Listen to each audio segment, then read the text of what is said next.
Hello everyone, मैं वेदांत भार्गव और ये लेक्चर 2 है हमारी इस रिवीजन सीरीज का। इस लेक्चर में मैं आपको बैलेंसिंग करना, साथ ही टाइप्स ऑफ रिएक्शंस के बारे में बताने वाला हूँ और साथ ही इस चैप्टर के नोट्स भी डिस्क्रिप्शन बॉक्स में प्रोवाइड किए जाएंगे। तो अगर आपको ये वीडियो अच्छी लगती है then please like, share and subscribe. So let's start.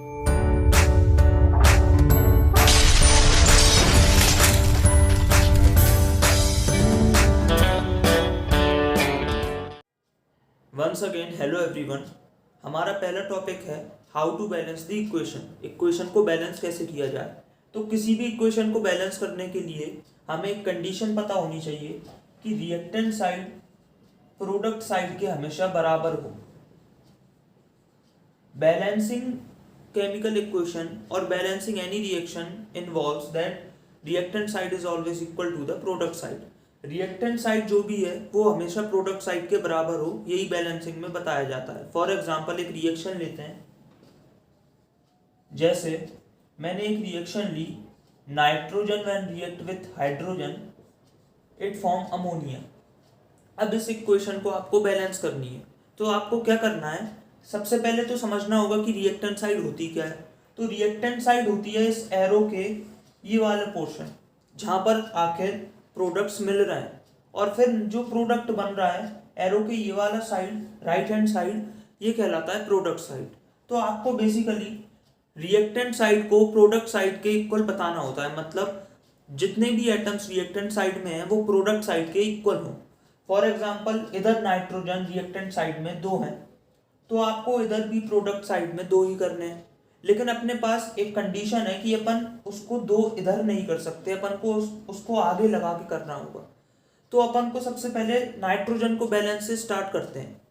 सबसे पहले आपने इसको नाइट्रोजन के आगे 2 लगाया। इसके बाद जैसे ही आप नाइट्रोजन के आगे 2 लगाते हैं तो केवल नाइट्रोजन अकेला 2 नहीं होता, इसके साथ ही साथ हाइड्रोजन पे भी इफेक्ट पड़ता है। तो इधर हाइड्रोजन ऑलरेडी 3 थे, लेकिन जैसे ही 2 लगा तो इससे 2 का इंटू हो गया, तो 3 2 जा 6। अब इधर हाइड्रोजन हो चुके हैं 6, तो आपको वही हाइड्रोजन रिएक्टेंट साइड में भी इक्वल करने होंगे। तो रिएक्टेंट साइड में ऑलरेडी 2 तो पहले से ही है, तो आपको इधर 6 बनाने, तो आपको इधर 3 का इंटू करना होगा। अब आप देख लीजिए कि इधर जो नाइट्रोजन है और इधर नाइट्रोजन है वो आपस में इक्वल है, इधर जो हाइड्रोजन है इधर जो हाइड्रोजन है वो आपस में इक्वल है। तो इसी के साथ ही बैलेंस हो गई केमिकल इक्वेशन। इसी को कहते हैं balancing the chemical equation. For example एक दूसरी इक्वेशन और लेता हूँ। मान लीजिए हाइड्रोजन ऑक्सीजन में मिलता है तो वो वाटर बनाता है। तो जब इस इक्वेशन को आपको बैलेंस करके बताना है तो आपको सबसे पहले मॉलिक्यूल्स देखने होंगे। इधर हाइड्रोजन के 2 मॉलिक्यूल्स हैं और इधर भी 2 मॉलिक्यूल्स हैं, इसका मतलब हाइड्रोजन तो पहले से ही बैलेंस है। केवल ऑक्सीजन के जो रिएक्टेंट साइड में है वहां 2 मॉलिक्यूल्स हैं, लेकिन जबकि इधर एक ही मॉलिक्यूल है, तो आपको इधर भी ऑक्सीजन के मॉलिक्यूल बैलेंस करने होंगे। तो सबसे पहले आप इधर 2 लगाइए।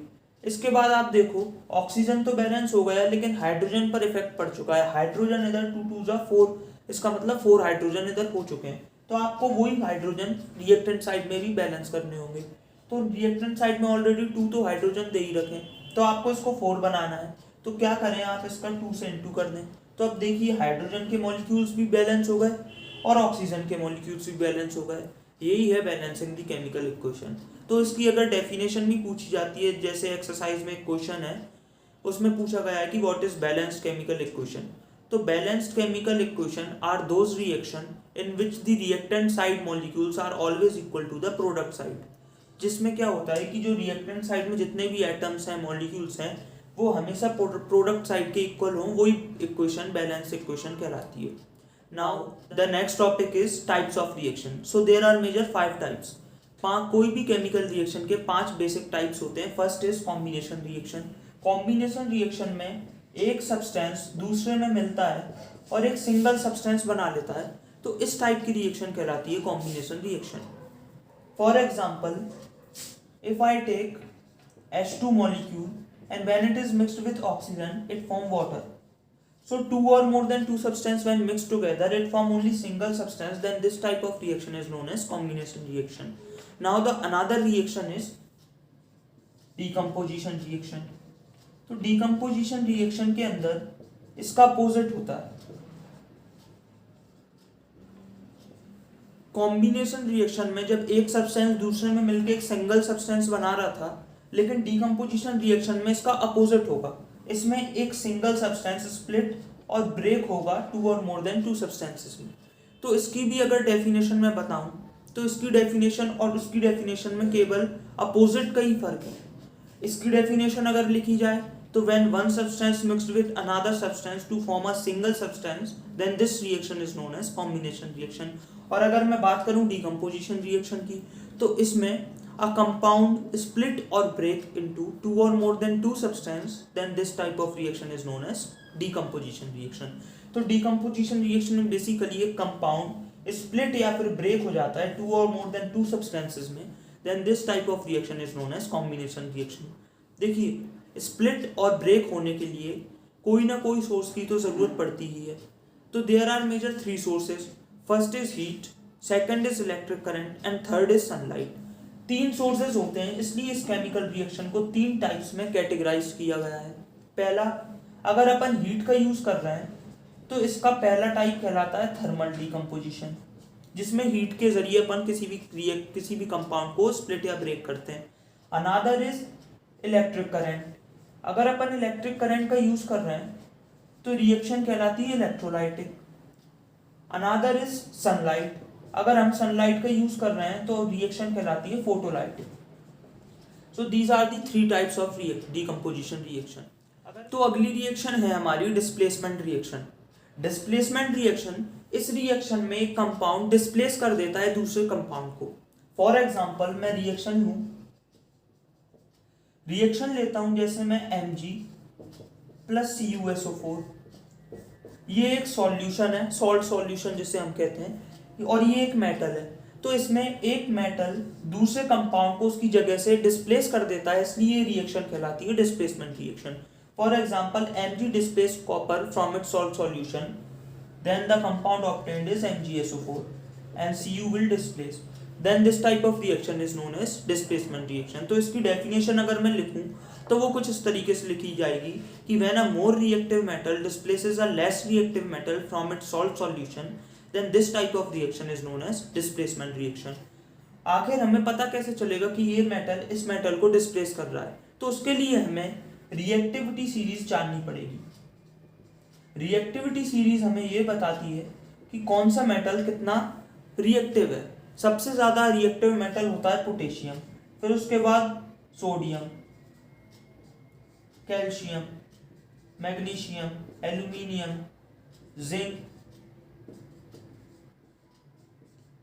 Iron, nickel, tin, lead, hydrogen, copper, mercury and Hg, silver, gold and platinum। So these are the reactivity series in which shows that what metal is more reactive। So इस reactivity series में हमें ये पता चलता है कि कौन सा मेटल कितना रिएक्टिव है। तो जो सबसे ऊपर आता है वो ज़्यादा रिएक्टिव होता है, फिर उससे नीचे वाला लेस रिएक्टिव और उससे नीचे वाला लेस रिएक्टिव। ऐसे सबसे लेस रिएक्टिव मेटल होता है प्लेटिनम। ये बात की है मैंने मेटल्स की। तो इस रिएक्टिविटी सीरीज के जरिए हमें ये पता चलता है कि कौन सा मेटल किसको डिस्प्लेस कर पाएगा कि नहीं। फॉर एग्जांपल जैसे मैंने एग्जांपल लिया था Mg और Cu कॉपर का, तो Mg की पोजीशन मैग्नीशियम की पोजीशन कॉपर से ऊपर है। फॉर एग्जांपल कॉपर नीचे आता है मैग्नीशियम से और Mg ऊपर आता है, तो Mg कॉपर को इजीली डिस्प्लेस कर देगा। अगर मैं ले लेता Mg की जगह मर्क्यूरी, तो मर्क्यूरी कॉपर को डिस्प्लेस नहीं कर पाता क्योंकि मर्क्यूरी कॉपर से नीचे आ रहा है। तो in that reaction you will write that no reaction form. तो ये रिएक्शन कहलाती है डिस्प्लेसमेंट रिएक्शन। तो अगली रिएक्शन है double displacement reaction. Double displacement reaction में इसलिए इसको डबल डिस्प्लेसमेंट बोला गया है क्योंकि इस रिएक्शन में दो बार डिस्प्लेसमेंट होता है। फॉर एग्जाम्पल मैं रिएक्शन लेता हूँ जैसे BaCl2 रिएक्ट करता है Na2SO4 से, तो जो सब्सटेंस बनता है वो NaCl और BaSO4 बनता है। तो इसमें दो बार हमें डिस्प्लेसमेंट देखने को मिलता है, इसलिए ये रिएक्शन कहलाती है डबल डिस्प्लेसमेंट। फॉर एग्जांपल जैसे Mg ने Na को हटाया और क्लोरीन Na के साथ जुड़ गया। क्लोरीन ने अगर हम देखा जाए तो क्लोरीन SO4 को हटा रहा है। MgNA को हटा रहा है और क्लोरीन SO4 को हटा रहा है, इसलिए इधर डबल डिस्प्लेसमेंट हो रहा है, that's why this reaction is known as double displacement. तो ये रिएक्शन कहलाई डबल डिस्प्लेसमेंट। इस रिएक्शन में प्रेसिपिटेट भी बनता है। प्रेसिपिटेट मतलब कोई भी सब्सटेंस अगर किसी भी सॉल्यूशन में मिक्स ना हो बल्कि सेटल डाउन हो जाए तो वो कहलाता है प्रेसिपिटेट। तो इस रिएक्शन में जो प्रेसिपिटेट बनता है वो है BaSO4। तो ये सेटल डाउन हो जाता है वाइट PPT में। वाइट कलर का सब्सटेंस रहता है जो पानी में मिक्स नहीं होता, ये कहलाता है PPT। तो ये हुई double displacement reaction. Now the another reaction is redox reaction. Redox reaction वो रिएक्शन होती है जिसके अंदर ऑक्सीडेशन और रिडक्शन दोनों हो। तो इसकी अगर मैं डेफिनेशन लिखूं, that those reaction in which oxidation and reduction both take place are known as redox reaction. अब ऑक्सीडेशन और रिडक्शन होते क्या है? तो ऑक्सीडेशन होता है एडिंग ऑफ O2, ऑक्सीजन का ऐड हो जाना या फिर हाइड्रोजन का रिमूव हो जाना, और रिडक्शन होता है H2 का ऐड हो जाना, हाइड्रोजन का ऐड हो जाना या फिर O2 का रिमूव हो जाना।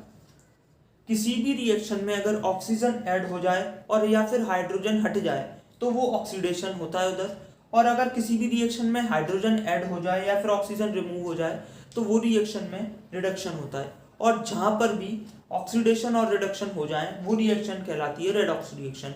फॉर एग्जांपल, अगर मैं copper CuO plus zinc gives ZnO plus Cu, इस रिएक्शन में कॉपर ऑक्सीजन से जुड़ा हुआ था, लेकिन यहाँ पर आया तो कॉपर के साथ ऑक्सीजन हट गया, तो इस पार्ट में कॉपर का रिडक्शन हुआ। हमने जैसा पढ़ा है ऑक्सीजन रिमूव होना रिडक्शन कहलाता है, इसलिए यहाँ पर रिडक्शन हुआ, जबकि Zn के पास इधर कुछ भी नहीं था रिएक्टेंट साइड में, और प्रोडक्ट साइड में इसके साथ ऑक्सीजन जुड़ गया, इसीलिए इसका ऑक्सीडेशन हुआ। तो जिस भी रिएक्शन में अगर ऑक्सीडेशन और रिडक्शन दोनों हो तो वो रिएक्शन कहलाती है रेडॉक्स रिएक्शन। इसी के साथ आपका टाइप्स ऑफ रिएक्शन एंड। अब आप इस चैप्टर के नोट्स हमारे डिस्क्रिप्शन बॉक्स में दी गई लिंक से डाउनलोड कर सकते हैं। So that's all in this chapter. Now we will meet in the next chapter और in next video. Thank you.